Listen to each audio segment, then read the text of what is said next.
We're live with Chris Jenkins from Lame Horse Guitars. Hi, Chris. Nice to catch up with you again. Good to see you again, Terrence. Yeah, all of 2 minutes for us. Probably 2 weeks for YouTube. And well, I know that Chris has got a new model and a new guitar that he's super excited to share. So take it away, Chris. Well, thank you, Terrence, and appreciate the opportunity. Yeah, this is, we don't make a new model very often, but, you know, our most popular model has always been the Saddle Pal, which is a really small guitar. It has a 13-inch lower bout. And the only drawback to the Saddle Pal is that people sort of have to play one before they're sold on it. And once they do, they're sold. But when they see it, as small as it is, they think, you know, wow, it can't be the guitar for me. And after they play it, the guitar is capable of changing their minds. But so we decided we would take the Saddle Pal and we would blow it up with a 15-inch lower bout. And that's what this is. It's basically the same shape as the Saddle Pal. And but it's expanded, Saddle Pal expanded, and we call it the Big Hoss, H-O-S-S, which is the, you know, the Texas contraction for horse, Hoss. And so this one is made for a West Texas veterinarian, and who's a really good fingerstyle player, great equine surgeon, and a really good fingerstyle player, and a very devout Christian. And the guitar has a Christian theme, and we tried to make a Christian themed guitar without it really slapping you in the face too much. So we're proud of the result, and we're proud of the result sonically. This one has it's an Italian spruce top, and but the rest of the woods are all Texas woods. Other than it has a Honduran mahogany neck, but the back, the sides, the bridge, the head plate, the fingerboard, all those woods are native Texas, in spite of what some of your viewers may think. We do have trees in Texas. A very common tree that's actually a nuisance tree is a mesquite tree. And ranchers try to kill it off before it gets too big. So it has a lot of thorns in it, and the cattle eat the beans in the spring. It produces a lot of beans, and sometimes the cattle bloat on the beans. So ranchers try to kill it off, but sometimes you can get wood big enough to make guitars out of, and that's what the back and sides of this are, mesquite. Nice. But strangely enough, mesquite, it has almost the exact same density and hardness as Indian rosewood. Oh, right. It's not the same genus or anything, but it's just by chance. So the guitars end up sounding, you know, similar to what an Indian rosewood guitar does, because that's what the back and sides contribute to a guitar, the weight.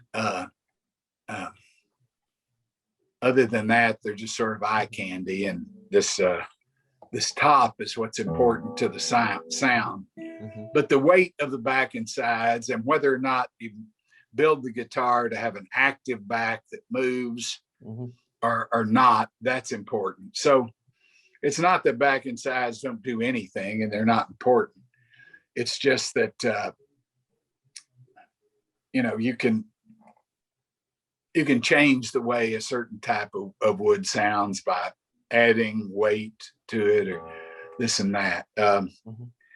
This is our take on it, that it's all really about the top, but back and sides are beautiful, and we love them just like everybody else. But The fingerboard is a wood called Texas ebony, which is not a true ebony, but its name is something like Ebeneus ebono, and it grows down on the Mexican-Texas border.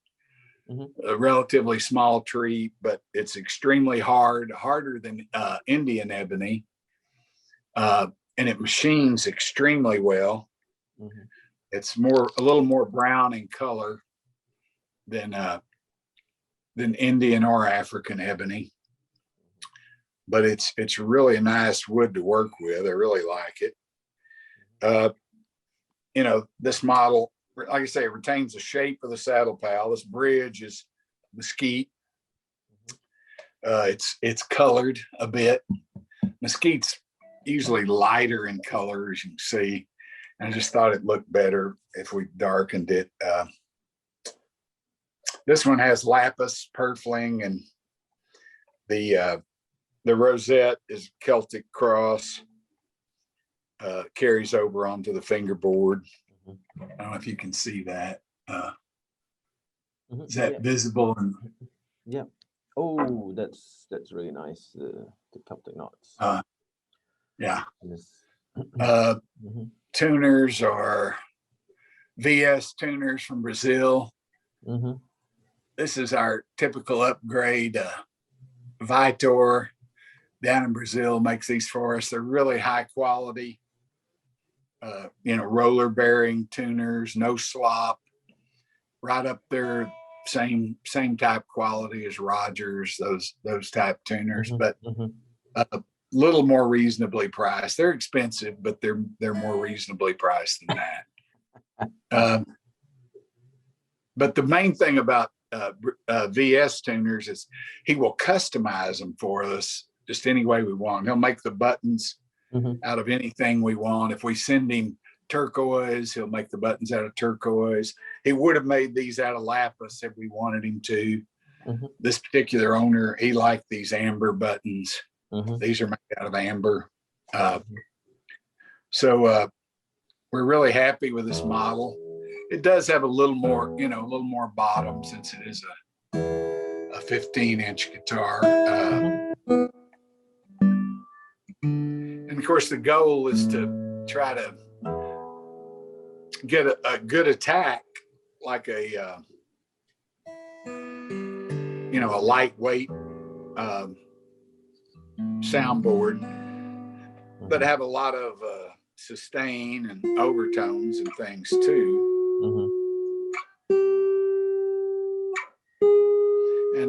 And a lot of the things about the saddle pal that make it such a good solo instrument, in that, you know, it just maintains volume and maybe even gets louder as you go up the fingerboard. I'm no player. I wish I could play it for you, but I can't.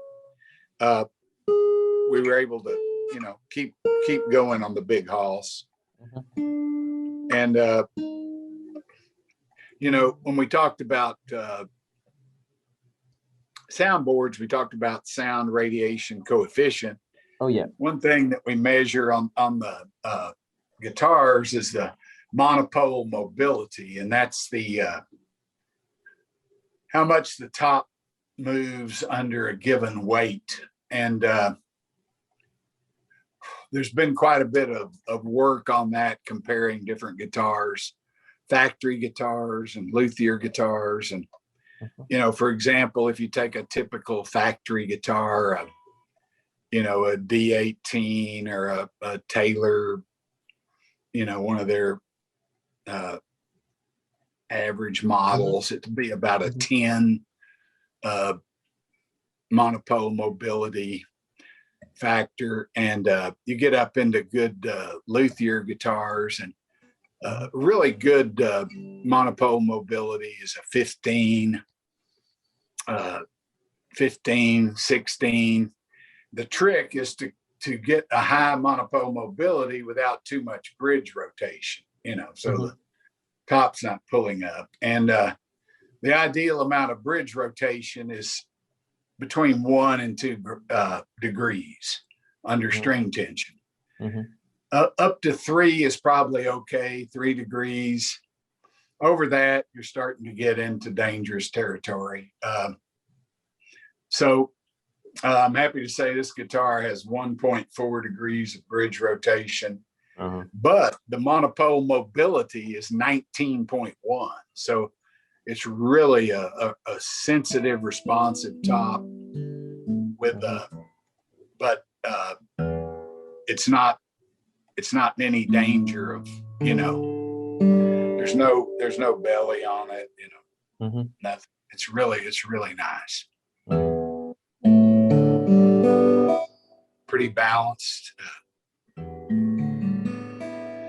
So it's kind of what we wanted. It's kind of a saddle pal on steroids a little bit, and we're real happy with it. And I anticipate us making a lot of these. This is only the second one. Right. First one we made was for the Guitar Sanctuary in McKinney, probably the world's most beautiful guitar store. It's a beautiful place. They had a 10th anniversary, and we made a 10th anniversary commemorative guitar for them. And it was Brazilian rosewood and Engelmann. And we were really proud of it. So, do you have any questions about the Big Hoss? Yeah, I guess probably a couple of things. I guess are these with the access panel? Absolutely. And I guess one of the questions that I have is the offset sound hole a really integral component of the design of this guitar? Well, you know, we could certainly make it with a traditional sound hole, and I'm sure we will, because there are some people that just can't live with a non-traditional sound hole. It just keeps them up at night. However, if you look at collodny patterns that we in fact, on if somebody wants to look at the Lame Horse Facebook page, I posted a collodny pattern that we did on this guitar right here on the body of it before it had any finish on it. And you can see how active this top was all the way up into, you know, this area, all the way up to the neck pocket, all the way over this area where a sound hole would be. And so you just you cannot help but say, I mean, it's just true that does a guitar sound better with a non-traditional sound hole? Yes. Because this area, you know, this is the only part of the top that's not really active. I mean, this probably would be somewhat active, but not as active as this right here. So, yes, and